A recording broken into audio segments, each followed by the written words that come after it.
You're live. All right, we're back. Senate Health and Welfare. And just want to spend just a few minutes, not the whole time left that we have. I know that we had a weekend for many folks. It was weekend of family and friends, so it probably didn't do a whole lot of budget thinking over the weekend. And I can't say I blame you if you didn't do that. But I wanted to just sort of get your thoughts, initial thoughts. We've already set kind of our parameters for looking at prevention, primary care, and then other areas that are important to us. We've just looked at substance use disorder. We know how critical that is. We also know there's a huge amount of funding available for that. And we also know that there are terrible things going on with Medicaid at the federal level and other federal changes. So I put that into that last category. How can we protect what we have? And the folks, when I think about folks who are on Medicaid, I think folks with disabilities, I think folks and reach up where we haven't seen increased funding in a long time. So what can we do to reinforce the bottom line? I won't say base because that's a budget. Well, how can we support those folks? So those kind of three things. And I know, Mike Fisher, you did not testify on behalf of yourself, but I do know that you are interested in some of the suggestions that have come to us from the agency on Medicaid. And it's there, what you're going to say is something that has struck me to the core with Medicaid. So we might want to get your thoughts on that. Yeah, and then I was about to be proud that I had found it, and then I think I just managed to close it. Let's go back. So this is about the administration's proposal to increase Medicaid prescription drug copays. The current Medicaid prescription drug copays are $1 and $3, and they have proposed to raise them $4 to $4 and $8 for generic. So you mean it would go from 1 to 4 and 3 to 8? Yes. And I just first off, just to say out loud that I know that for many people they think $4, $8, it's not that much money. And just to recognize what's going on in the lives of people who are being asked to pay this. These are people with exceedingly low income or in some cases no income. And what happens when they show up at the counter and they're told that they have to put money on the counter to get their medications? They may have one prescription, they may have 8 prescriptions, so it's not $1 to $4. It's a multiple of it. And the dynamic that happens is that either they think I can't get my meds and they walk away, or somebody else takes the gas. And it is, I think, common that the pharmacy ends up paying the bill. And so this hurts in 2 ways. I know that we're concerned about our pharmacies and their viability and whether they are getting barely compensated for the work that they're doing. And so while this, I think, doesn't show up exactly, this is a place that they end up getting hit. And then further, because this is a Medicaid program, this increase in charging of lowest income Vermonters, it ends up, it's going to be about a $1.1 million change from the 1 to the 4 or the 3 or whatever. Yeah, their proposal brings in $1.1 million. And it saves, because it's a state federal match for the program, it saves the state DEVO reports $461,000. And we, in effect, give back to the federal government $369,000. Now, I don't know about you, but I'm looking for ways to improve the federal monies that are coming to Vermont. And this one is sort of in a baffling way we're increasing costs on our lowest, our poorest Vermonters, and, in effect, sending that money back to the federal government. So it seems like bad policy on multiple counts, and therefore the HCA opposes it being asked to your support. Thank you for that. I just have to question when we talk about bottom line, you know, when people don't get the care that they need or the prescriptions that they need, then they get sicker and they go up to the ED, you end up paying that emergency department cost, which is, I mean, you know, it's really high. And so I think we have to really think holistically about this. And I appreciate you bringing it up. Sounds like prevention. Yeah, it does sound like prevention. It's keeping people on their maintenance, on their medications that make them better and keep them better. Yeah. I didn't realize, that sometimes the pharmacy will just eat the cost. Does that happen on all pharmacies or is it? No, I think it's particular to Medicaid. But I actually don't know the answer to that. I think there's a particular dynamic in Medicaid where the pharmacy is, it would be really good to ask Medicaid this. My understanding is that the pharmacy is required to, That's my question. Are they required to do that or not? yeah, I think that they, I don't know. it, I don't think so. I don't think they're required to do anything. But they are. They are. let's get, before me getting in trouble. So my suggestion is, Let's get the information. regardless, Yes, regardless of whether they do or not, it's either a patient coming in who can't pay, so doesn't get their medication, or it's a pharmacy who, out of the goodness of their heart or told to, Right. pay, give it, and Correct. they need the dollars. Correct. So, and I'll just say in a different light, yeah, I was a community social worker helping people get, manage their needs. And I have had the experience of being at the pharmacy counter with somebody who needed something like birth control and reaching in my own pocket to pay the $3 because OMG, it was important for all of us that they got their medication.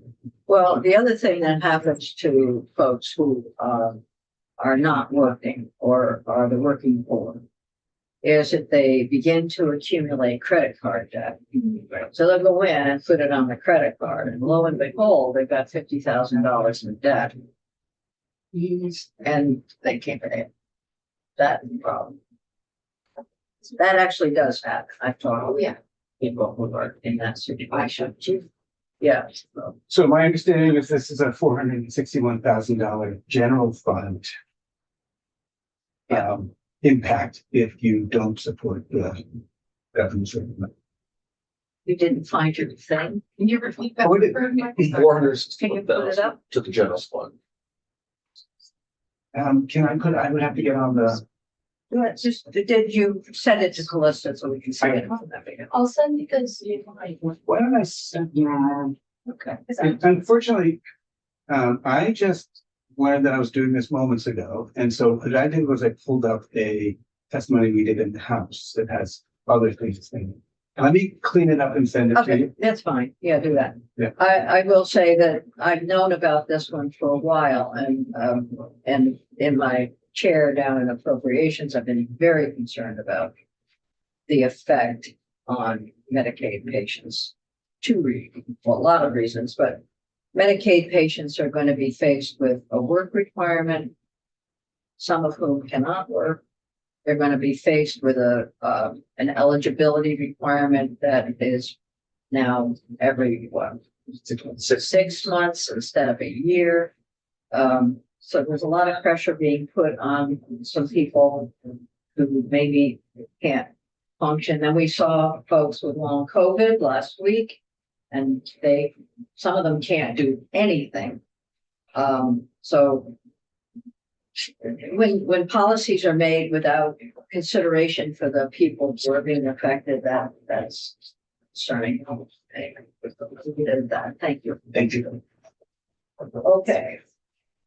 So what I'm going to ask of you is, and I'm glad that, Mike, that you've contacted me to come in on that, because it's something I had forgotten, and I thought, well, you know, I can deal with it down there, but I think it's important for the committee to consider it at least, and think about the effect on some of our folks back home. And everyone wants to try to save money, and everybody wants to make sure that no one is getting the free ride. I hear that, and that just, in this case, it's difficult to appreciate that. So my ask of us as a committee is to go through some of the testimony that we heard last week and come back with your thoughts on sort of the priorities that we would set for some of the budget recommendations.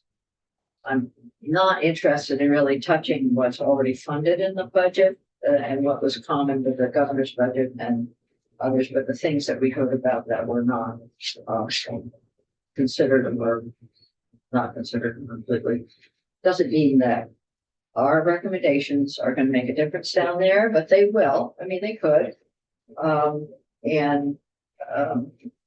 See where that goes. And that's really all I was going to say, unless you want to add some comments. Welcome your thoughts at this point. So I look at the opioid piece. Yeah. One of the concerns I have is that's gonna run out of money. The faster we spend, the faster it will run out. Which means all programs that are in it will crash. Well, not necessarily. I mean, be careful here, because one of the conditions for the appropriation of those funds is that it's for startups. It's not for operational. Because there's ongoing. There's not, there are a few of those. So look at those three that are operational. It's really intended to be some, what do we need to get this going? And then you're on your own. You're not coming back for this money. There are, I think, three in there that the House has left is that are operational. Think about what those are. That's all my concern. Okay, that's my concern too. We can't do it. We can't do it. Yeah. Taking too much money, then those programs fall apart. Exactly. On the 15 Winooski Partnership Prevention, MoSAC recommended it, but it was part of the Substance Misuse Special Fund. So does that come right off of this? Well, I don't think that's gonna be in there. I think let's not complicate this Yep. now with the budget. Yep. Two separate organisms. Yep. And the substance use prevention fund. Yep. Is another separate discussion, and I'm gonna try and work to bring us some language that will sort out that fund and how it's used, and we'll have to touch base with the Department of Health and others on that.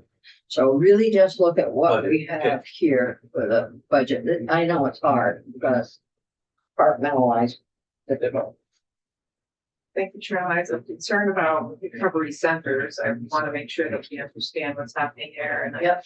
I just want to echo what you said last week in terms of the rural health transformation grants. And I guess if we could get any more clarity on that, I think it would be important. But it does play into the discussions that you had today and last week. And just making sure that, again, Burlington is getting what it needs to keep people safe and address the opioid crisis, homelessness and mental health. It's all there. It's all there.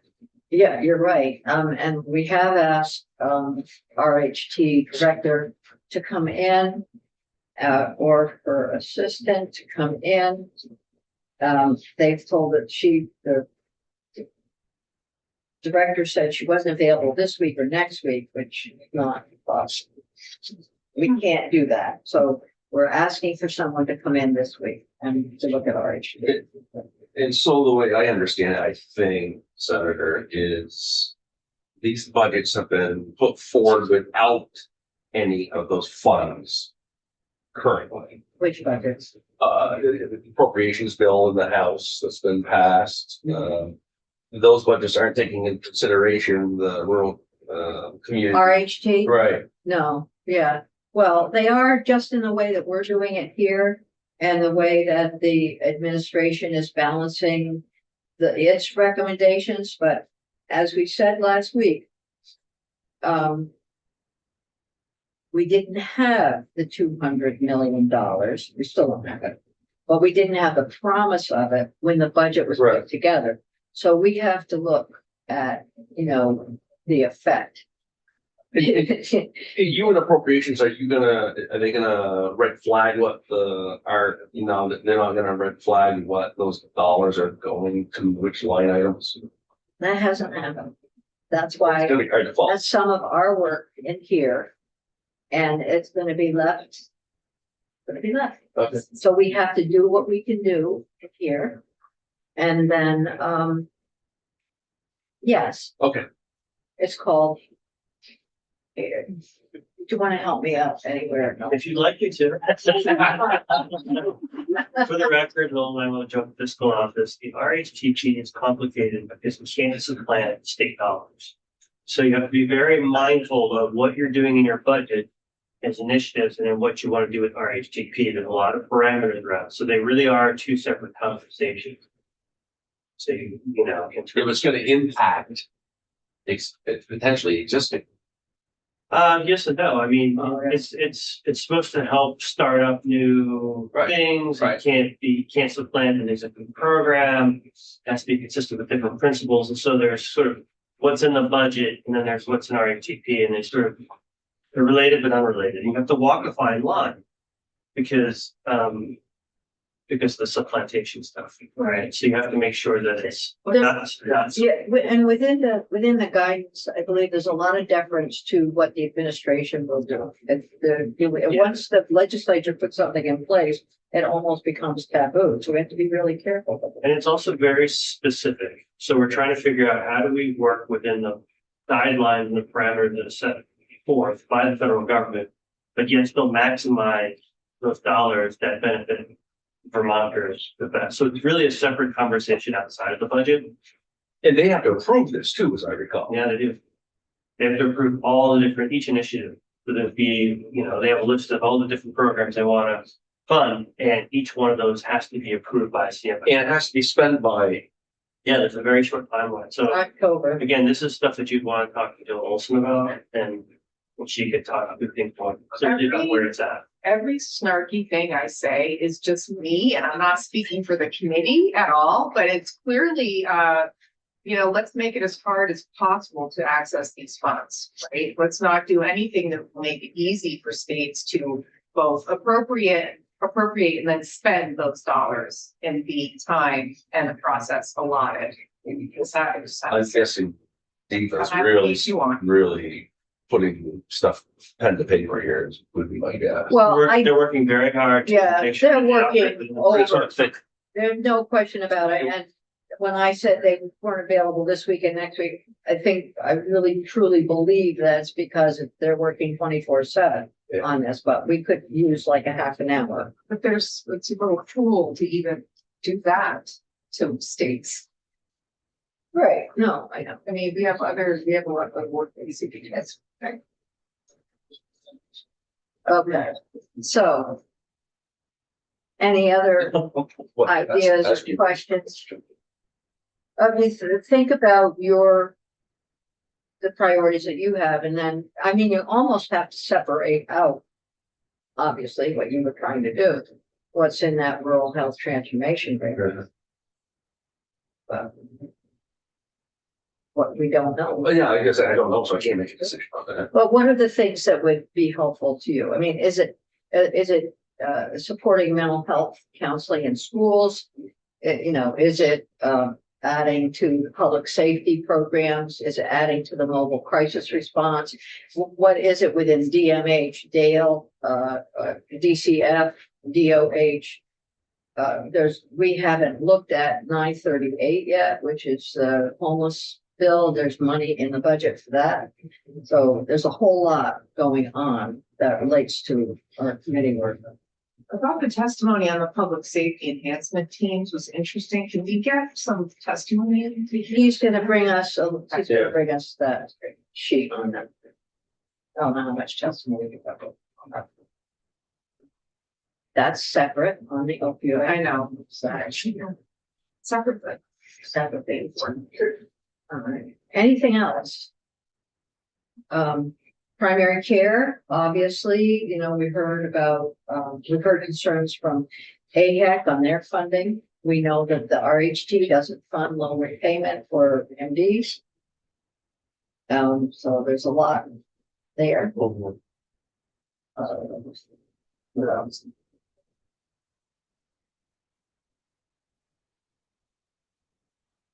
If we could put some of that grant money into printing money, we'd be. I think that's easy. You think that, kidding, right? Okay, well, so committee, thank you for your time today. We're gonna call it a wrap and adjourn and go offline, and we'll come back tomorrow to work on some other bills, and we'll come back to this and make a list. Our list is going to be as I said before, prevention, primary care, and then underfunded over time areas.